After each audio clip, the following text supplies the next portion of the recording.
Hi, so this is the video tour of Sahura's pyramid complex, which is located at Abusir in Lower Egypt. Now, Sahura was the second son of, he was the second king of this fifth dynasty. The dynasty was established by his father Yusukaf, who married Shepsetkaf's daughter to become king.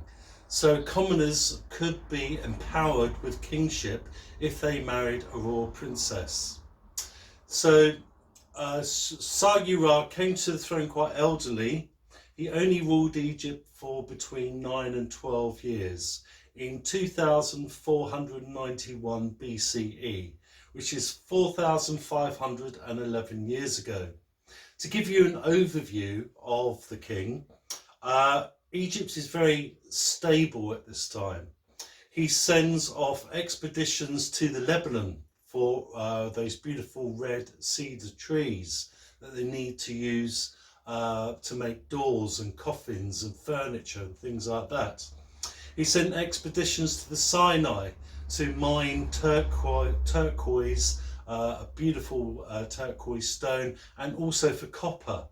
Now those only happened during very stable times in Egypt's history. So these are real indicators that Egypt is very stable at the time. He sent an expedition to the land of Punt. Wow. Now Punt is probably Somalia or Eritrea. Now why did he send an expedition on the Red Sea to those places?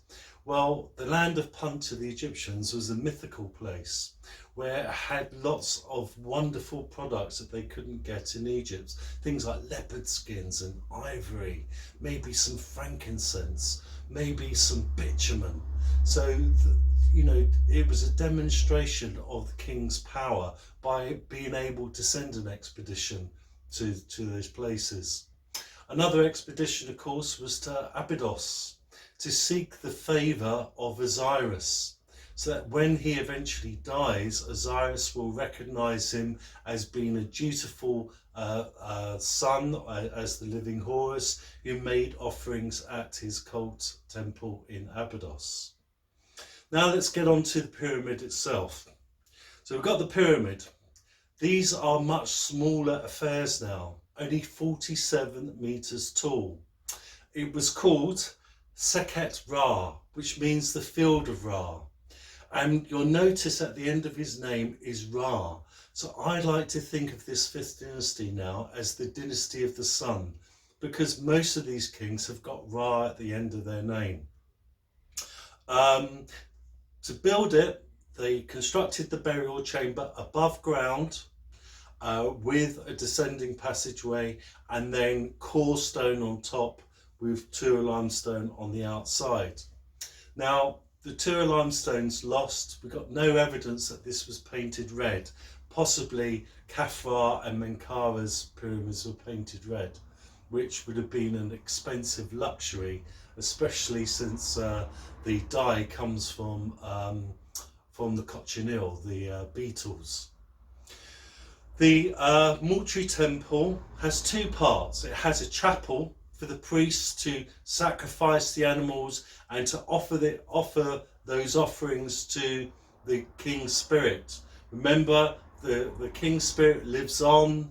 It rests inside the house of the Ka, which is the mummified body in the burial chamber. It can come through the solid masonry, through a false door into the chapel, and receive the offerings that the mortuary cult provides.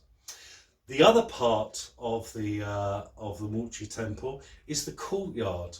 Now this courtyard is really important because this was copied by cult temples all over Egypt, right the way up to the Greek period. So what was the courtyard for? Well, it was a bit like a serdab, but more of a luxurious place. So what would happen is that individuals, visitors, hoping to get the approval of the dead king's spirit, would visit here with offerings, and they would move around the open courtyard. Then maybe those ones who had enough money or enough offerings, maybe they were escorted to what is described as the cult temple. Now, originally it was thought that this was a queen's pyramid, but the cult temple is where special visitors go with their offerings to have a personal contact with the king, a personal relationship. So we're talking about the nobility, the king's family, his closest relatives. Those are the people who can visit the cult temple. Otherwise, you give your offerings in the open courtyard. Now, this was copied in cult temples throughout Egypt later on in their history, and I'll tell you a little bit more about that when we get onto the New Kingdom section. Then, of course, well, the other thing about this open courtyard and the chapel was they were extensively decorated. 10,000 square meters of reliefs in the chapel alone. The use of copying date palm trees as columns in the open courtyard, amazing. Lots of use of pink granite from the Aswan quarries 800 miles away, 800 kilometers away rather. So the investment is not so much in the quality of the pyramid, it's in the reliefs that have been produced in the chapel and the courtyard. Now, in our world, writing and pictures are part of our way of communicating. In the Egyptians' world, writing is magic. The Egyptians believed that the gods gave writing to the scribe god Thoth, who then gave it to the Egyptians. So anything that was written was believed to be the words of the gods. So writing has magical properties. If you put pictures with that writing, the pictures themselves become magical. They become alive. So if you have a picture of yourself at McDonald's or KFC in your tomb or around your chapel, for the ancient Egyptians, it would mean that you would have access to Big Macs and buckets of chicken for the rest of eternity. So that is the value of writing and pictures to the ancient Egyptians in their world. Now we come on to the Causeway. Causeway, unfortunately, has lost its roof. A lot of the reliefs are gone. Well, all the reliefs are gone. So we don't know exactly what was in there, but it's my opinion that it was a picture form of the king's life from the Valley Temple going up to the open courtyard of his great deeds. So maybe reliefs of these different expeditions. The Valley Temple, I believe that's where they mummified the body. It would make sense. It's a temple. It would have been specially for that occasion.